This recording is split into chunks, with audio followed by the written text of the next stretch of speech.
Damn smart people in here. We think that we can do a better job with the limited set of things that we need to accomplish with this. But with Quake Live, I was stepping back. I'm like, okay, let's be a little more mature here. Let's go ahead. Most web-type companies are built on bolted together and licensed technology. Let's go out and license some core stuff on all the game back-end stuff, the back-end server side on here. So we go and we do that, and then the company goes bankrupt, and they saddle us with the back-end infrastructure that's caused us some significant problems over the time, over the last couple years on that.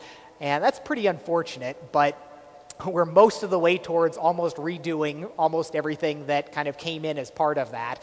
And that was a shame. That my first sort of gut reaction about maybe we should kind of do things in a certain way instead of kind of going that way at the start, we meandered around and we're going to painfully make our way all the way back to that. Because some of the things that has impacted us on is that a lot of the core features that we knew were going to be really important for Quake Live, like the leaderboards, turned out the way they were set up and implemented to be just really significant resource drains on the back end. And Oracle Enterprise is really damn expensive for something that you're trying to get by on, like web advertising and eventually some subscription premium services stuff on there. Looking at what it was going to take to scale up that architecture on a bunch of Oracle licenses was really kind of painful. So things have been moved around to be working around that to the point where we're finally hopefully going to be rolling everything out fully featured the way that we want to on there and be able to support reasonable amounts of users on there. Because for a long time we were, certainly at the beginning, we were stuck with these surprisingly high loads and we're like, okay, we're throttled down. I mean, I'm sure lots of people here were 10,000th in line to get in at some point when we had the kind of waiting lines in there. And while eventually we got to a point where we were handling the load that we had from the people that were playing, we couldn't really go out and try and promote this because we knew we would just kind of melt down our infrastructure again until we wind up getting some of these things fixed up. So we think we're past most of that now, where the stuff that's rolling out now, the competition-focused things, the leaderboards getting back up, the Mac and Linux versions, these were all things that we thought were important components of when we wanted to go out and really try and tell new people about it. One of the things that I take great satisfaction in is that the retention rate of people that have gone in and played Quake Live is it's phenomenal. I think of the number of people Marty said were in 1 month, played at least once a month on there. It's like half of the people that ever got through the registration process. So I think that we're doing something really good there, that we're providing something that people like, that has value. And I think that after we go ahead and do the final bit of polish, take the beta tag out, take it off, and then go ahead and run it out and try and push it out to a whole bunch of people and bring in new people that aren't kind of old-timers from the Quake crowd, I think that's going to be interesting. And that's where we really find out whether Quake Live was a good idea or not. And that is certainly one of the aspects of when we were a completely independent company. I was in the position where I could just say, I have an idea, let's go do this. We're going to go put some people on it, and it'll be great. The mobile stuff has turned out well. That's been nicely profitable since we've been doing that. The iPhone stuff looks really good going forward. I still have to see if Quake Live turns out to be one of those things where I said a couple years ago when I first announced it that this is experimental, we'll see how it goes, and the question will be, does it go out and it looks like a great idea and everybody says, oh, everybody knew that was going to be a good thing, or does it go out and just kind of limp along for a while and kind of get brushed under the rug? So we're probably going to find out in the next year what the success of all that's going to be. We are going to be continuously supporting it. The question, as we look at our resources going forward, we have to figure out how much effort we put into updating Quake Live on there, new maps, new skins, tournament work, all this stuff. A bunch of this stuff's already slated, but the other thing that we were hoping to do with Quake Live was build a team that eats, breathes, and sleeps network gaming on there. The people that have been working on the Quake Live team, that's all they do now. And we wanted to build that up as a resource so that they could be valuable to the other projects as well. We want them to take their experience about supporting a big multiplayer-focused game and see how that's going to impact Rage multiplayer and Doom multiplayer. So we have these tough decisions about, do we leave all these people here? Do we bring a couple of them over and nucleate something else around them?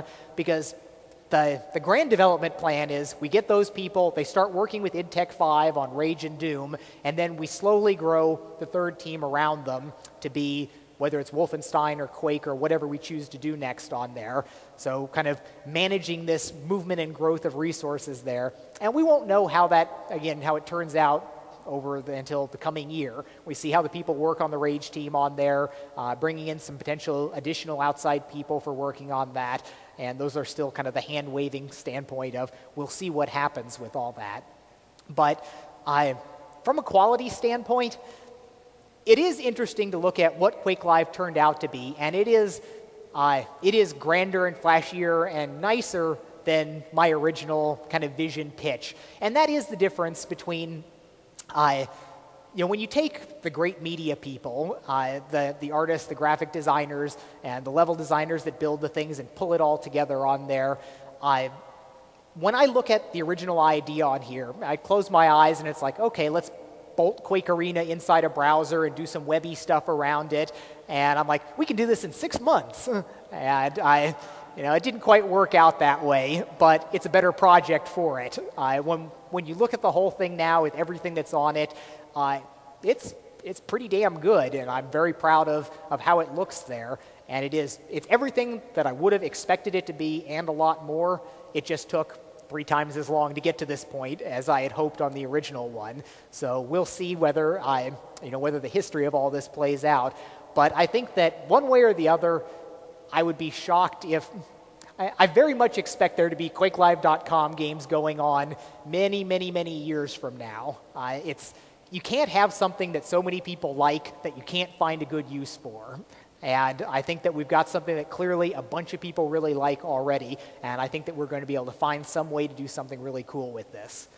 So outside of the mainline projects there, we have the mobile work, and we have, I don't know if it was announced at the press conference there, but Doom 2 RPG for the Java and Brew phones is nearing completion. It's in beta right now. We're not 100% positive yet on whether we're going to do an iPhone version of that, but it is likely that we are migrating away from the Java Brew market on there to focus exclusively on iPhone work for the mobile. It's not a foregone done deal conclusion here, but it's interesting to work on the other platforms, working on the Java games and the Brew stuff, and that play on many, many millions more phones than there are iPhones. But there are some aspects to it that are deeply frustrating.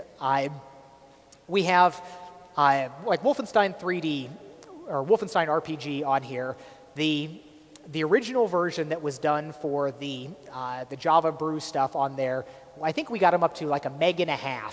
That's all you have to cram the entire game into. I mean, that's like less than a fart noise on on an iPhone. It's just it's crazy doing all of that. And it'd be one thing if it was a real technical limitation, if it was, honestly, this is all that the platforms can do. But the thing that makes it so, soul-numbing is that it's just some arbitrary decision on the telecom provider's standpoint that, we don't think apps should be bigger than 600K, or, oh, you twisted our arm, 1.5 megs. And it's a random decision, not based on anything real. Well, it is based on something from many, many years ago when all of this stuff was by the minute and people had larger downloads. People would download something and say, oh, I paid $6 for a game and I got a $12 data surcharge, what the hell? And they'd call up and they'd have lots of tech support and that was a problem. So they had made this decree years and years and years ago that all apps will be tiny, and things have just been stuck with that ever since. And these companies do not care about games. I mean, compared to like text messaging or something on there, games are just some tiny little wart on the end of their services on there. And there's usually just like one guy in the company. You know, you may have a big company like AT&T or Verizon or whatever, and there's going to be like the one guy that deals with the gaming stuff. And he may not even give a damn about games. It's just his job to go and arrange the deck here. And there's certainly aspects of, you know, who goes on the top of the deck is who slipped him a flat screen TV when no one was looking, and there is a little bit of that goes on in the, you know, in that side of the business, because deck placement is everything on those. Nobody searches out